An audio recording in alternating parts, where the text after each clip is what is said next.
আজ বিধানসভায় আমাদের দলের তরফে, সর্বভারতীয় তৃণমূল কংগ্রেসের তরফে দলের নির্দেশে দুই বিধায়ক অসীমা পাত্র এবং কুণাল কুমার ঘোষ আমরা চিঠি দিতে এসেছিলাম মাননীয় অধ্যক্ষকে। অধ্যক্ষ নেই, আমরা গেলাম অধ্যক্ষর সচিবালয়ে তাঁর সচিবের কাছে।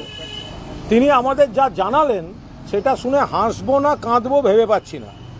গতকাল একটি চিঠি এখানে জমা করা হয়েছে, তারা গ্রহণ করেছেন এবং যেভাবে চিঠির কপি রিসিভ করে সেটা রিসিভ করে আমাদের কপিও দিয়ে দিয়েছেন। আজ তার সচিবালয়ের সচিব অর্থাৎ অধ্যক্ষের সচিবালয়ের সচিব তিনি বলছেন কাল চিঠি রিসিভ করার পর স্পিকার সাহেব নির্দেশ দিয়েছেন কোনো চিঠি, বিরোধীদের কোনো চিঠি রিসিভ করা যাবে না। উনি না দেখলে বা উনি অনুমতি না দিলে চিঠি রিসিভ করা যাবে না। এবার উনি নেই, তার মানে কি আমরা চিঠি জমা দিতে পারবো না? আমরা এতখানি অনুরোধ করলাম, যেটা সব অফিসে হয়, যাদেরকে চিঠি লেখা হয় কার্যত সাধারণত সবাই তো চিঠি পড়ে পড়ে রিসিভ করেন না, তারা কেউ পোস্ট অফিসের বড়োবাবু লোকটি বড় শান্ত নন, এটা একটা নিয়মের ব্যাপার আছে। তার অফিস চিঠিটা দেয়, বড়জোর লিখে দেয় কন্টেন্ট নট ভেরিফাইড। তখন অসীমাদি এবং আমি বলি আপনি কালকের মতোই করে দেন, receive but content not verified. কিছুতেই চিঠি রিসিভ করলেন না উনি। বিধানসভার যিনি প্রিন্সিপাল সেক্রেটারি তাকে ফোন করলেন, প্রিন্সিপাল সেক্রেটারিও নির্দেশ দিলেন not to receive any letter, phone ধরবো না এবং ফোনেও কথা বলবো না। ফলে আমরা চিঠিটি তার টেবিলে রেখে পেপার ওয়েট দিয়ে যত্ন করে রেখে, এবং তারা কোনো আপত্তি করেননি, গোটা দৃশ্যটি ভিডিও করে আমরা বেরিয়ে এলাম। না, সচিবের টেবিলে, কারণ এটা অধ্যক্ষকে লেখা চিঠি। আরে অধ্যক্ষ তো সবসময় চিঠি রিসিভ করার জন্য বসে থাকবেন না, কেউই থাকেন না, কোনো পদাধিকারী। চিঠিটা তার অফিস রিসিভ করে। গতকাল চিঠি রিসিভ করার পর আজ এর ওপর নির্দেশনামা জারি হয়েছে, মানে আজ সচিবের অধিকার খর্ব করা হয়েছে, মানে সচিব আর চিঠি নিতে পারবেন না। আবার কালকে নিয়েছেন চিঠি, আমি জানি না সত্যি কি না। আজকে তার মানে মোদ্দা কথা আগামীকাল থেকে তার অন্য দপ্তরে বদলিও হয়ে গেছে, মানে সচিব হিসেবে আর তিনি বসতেও পারবেন না বিধানসভার। এখন সেটা কালকে চিঠি রিসিভ করার পর হয়েছে না আগে থেকে হয়েছিল সে আমি বলতে পারবো না, কারণ উনি বলছেন আমি কাল থেকে আর সচিব নেই, আগামীকাল থেকে। তো আমরা সেটাই জানালাম যে আমরা একটা চিঠি, বিরোধীরা একটা চিঠি জমা দেব স্পিকার কাছে, স্পিকার নেই, তার মানে কি চিঠি জমা পড়বে না? আচ্ছা স্পিকার আছেন, ব্যস্ত আছেন, চিঠি জমা পড়বে না? আগের দিন তো শোভেন্দু চট্টোপাধ্যায়ের এবং আমি 2 মিনিট দেখা করতে গেছিলাম, উনি দেখা করেননি, তার মানে চিঠিটুকু দেখাও করবেন না, চিঠিও দেওয়া যাবে না? এটা কি ধরনের ছেলে খেলা হচ্ছে বিধানসভায়? আমরা হাসিম আব্দুল হালিম, বিমান বন্দ্যোপাধ্যায়কে দেখে এসেছি, বিধানসভার স্পিকার তিনি তার সচিবালয়কে বলছেন চিঠি রিসিভ করবে না। অর্থাৎ কোথাও এমন কোনো পদক্ষেপ তারা করছেন যার বিরুদ্ধে প্রতিবাদের কোনো রেকর্ড তারা রাখতে চান না। চিঠির কন্টেন্টটা কি, যে চিঠি রেখে চিঠি আমার হাতে আছে, আমি এটা দলের অনুমতি ছাড়া দেখাচ্ছি না, তবে দল অনুমতি দিলে যে ভিডিওটি আমরা করেছি ঘরে, এবং তারা সহযোগিতাও করেছেন, তারা কেউ আমাদের বারণও করেননি, এবং আমরা যারা রেখে দিয়ে এসেছি আমরা দল অনুমতি দিলে সেটা আমরা আপনাদের দিয়ে দেবো।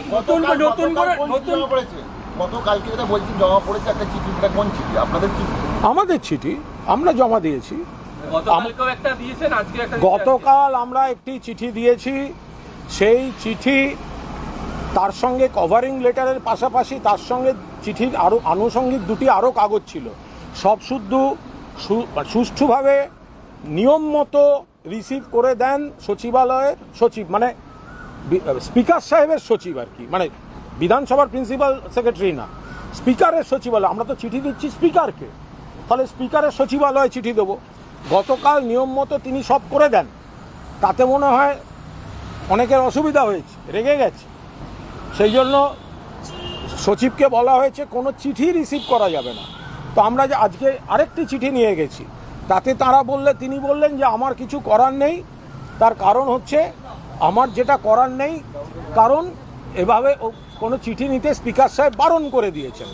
এবার স্পিকার সাহেব যখন বারণ করেছেন, তার সচিব চিঠি নিতে পারছে না। এটা কি নতুন করে রেজলিউশন জমা দিচ্ছেন আপনারা? কি দিচ্ছি সেটা আমি এই মুহূর্তে এখানে আমরা বলবো না, বাট নতুন চিঠি, গতকালের পর নতুন চিঠি। এখানে কি এমএলএদের নাম সই আছে চিঠিতে? আমি এই বিষয়টায় ঢুকছি না, যেটা বলছি এটা নতুন চিঠি। আজ বিধানসভায় আমাদের দলের তরফে, সর্বভারতীয় তৃণমূল কংগ্রেসের তরফে দলের নির্দেশে দুই বিধায়ক অসীমা পাত্র এবং কুণাল কুমার ঘোষ আমরা চিঠি দিতে এসেছিলাম মাননীয় অধ্যক্ষকে। অধ্যক্ষ নেই, আমরা গেলাম অধ্যক্ষর সচিবালয় তাঁর সচিবের কাছে। তিনি আমাদের যা জানালেন সেটা শুনে হাসবো না কাঁদবো ভেবে পাচ্ছি না। গতকাল একটি চিঠি এখানে জমা করা হয়েছে, তারা গ্রহণ করেছেন এবং যেভাবে চিঠির কপি রিসিভ করে সেটা রিসিভ করিয়ে আমাদের কপিও দিয়ে দিয়েছেন।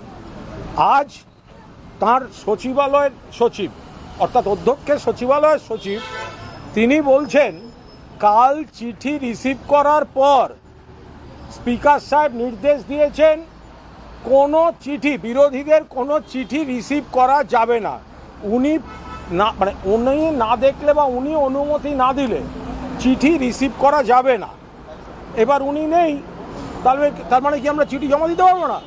আমরা এতখানি অনুরোধ করলাম, যেটা সব অফিসে হয়, যাদেরকে চিঠি লেখা হয় কার্যত সাধারণত সবাই তো চিঠি পড়ে পড়ে রিসিভ করেন না, তারা কেউ পোস্ট অফিসের বড়োবাবু লক্ষ্মী বড় শান্ত নন, এটা একটা নিয়মের ব্যাপার আছে। তার অফিস চিঠিটা দেয়, বড়জোর লিখে দেয় কন্টেন্ট নট ভেরিফাইড। তখন অসীমাদি এবং আমি বলি আপনি কালকের মতোই করে দেন, receive but content not verified. কিছুতেই চিঠি রিসিভ করলেন না উনি। বিধানসভার যিনি প্রিন্সিপাল সেক্রেটারি তাকে ফোন করলেন, প্রিন্সিপাল সেক্রেটারিও নির্দেশ দিলেন not to receive any letter, phone ধরবো না এবং ফোনেও কথা বলবো না। ফলে আমরা চিঠিটি তার টেবিলে রেখে পেপার ওয়েট দিয়ে যত্ন করে রেখে, এবং তারা কোনো আপত্তি করেননি, গোটা দৃশ্যটি ভিডিও করে আমরা বেরিয়ে এলাম। অধ্যক্ষের টেবিল না, সচিবালয়ের সচিবের টেবিলে, কারণ এটা অধ্যক্ষকে লেখা চিঠি। আরে অধ্যক্ষ তো সবসময় চিঠি রিসিভ করার জন্য বসে থাকবেন না, কেউই থাকেন না, কোনো পদাধিকারী। চিঠিটা তার অফিস রিসিভ করে। গতকাল চিঠি রিসিভ করার পর আজ এর ওপর নির্দেশনামা জারি হয়েছে, মানে আজ সচিবের অধিকার খর্ব করা হয়েছে, মানে সচিব আর চিঠি নিতে পারবেন না। আবার কালকে নিয়েছেন চিঠি, আমি জানি না সত্যি কি না। আজকে তার মানে মোদ্দা কথা, আগামীকাল থেকে তার অন্য দপ্তরে বদলিও হয়ে গেছে, মানে সচিব হিসেবে আর তিনি বসতেও পারবেন না বিধানসভায়।